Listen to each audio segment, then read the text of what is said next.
A few days ago, Tudor invited me to an event here in Kuala Lumpur, and I got hands on with the Chrono Carbon 25. And I have some thoughts about this watch.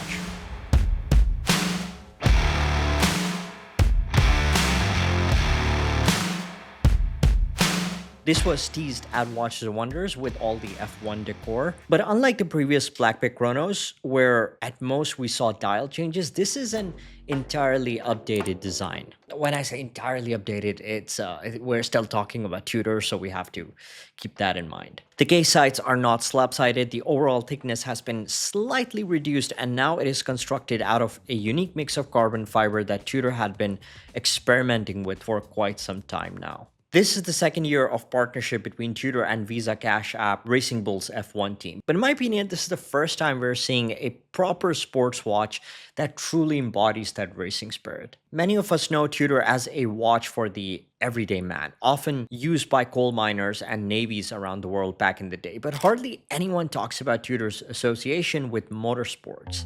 In 1953, Tudor tested the toughness of their Oyster Prince by strapping it on the wrist of a motorcyclist for a 1,000-mile endurance race. The watch not only survived but kept accurate time. This was the beginning of sports watches era, so relatively speaking, Tudor was still ahead of its time. And this was the start of Tudor's connection to racing, with the brand even establishing its own Tudor racing team in 1960. That's why when the black-based ceramic F1 was released last year, the official headline by the brand read, "Tudor returns to motorsport." And this new Blackpick Chrono Carbon 25 is a good fit for the brand because, of course, it celebrates that partnership between F1 and Tudor, but more importantly, it ties back to the racing heritage of the brand. And what better way to celebrate that heritage than with a robust chronograph now made even more sporty? Now, my biggest issue with the Blackpick Chrono steel, even more than the thickness, is the fact that it's quite top heavy, especially on my slim 6.2-inch wrist. But this new model gives off an entirely different wearing experience. It is so much lighter, and the carbon feeling softer on the skin.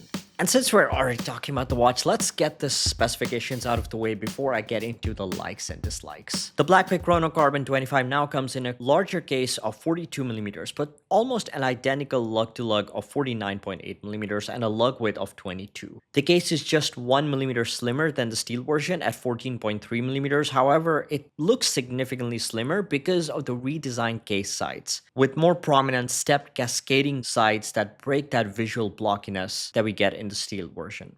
You get a dome sapphire crystal on top, 200 meters of water resistance with a screw down crown and pushers, making this a great do-everything sports watch. The watch comes paired with a hybrid rubber leather strap with carbon end links and even features a tire pattern to add to the racing theme. The movement is the same that we've seen before. This is the manufacturer caliber MT5813 that beats at 4 Hz, offering 70 hours of power reserve and is COC certified. This is a perfectly fine workhorse movement based on Breitling's B01 automatic chronograph caliber, and it offers reliability in performance that makes it one of the best automatic column wheel chronograph calibers in this price range. Now, unfortunately, there was a lot of glare in most of my shots because this was a rush job, but the watch is filled with tiny nods to motorsports without going overboard. I would still go for this watch just based on the design alone, because even for Tudor, I think this is still one of the best executions that we've seen on a project like this. Now, whenever a brand uses a case material like ceramic or carbon, there's always a bit of hesitation from collectors, mainly because of the unsurety, is that a word?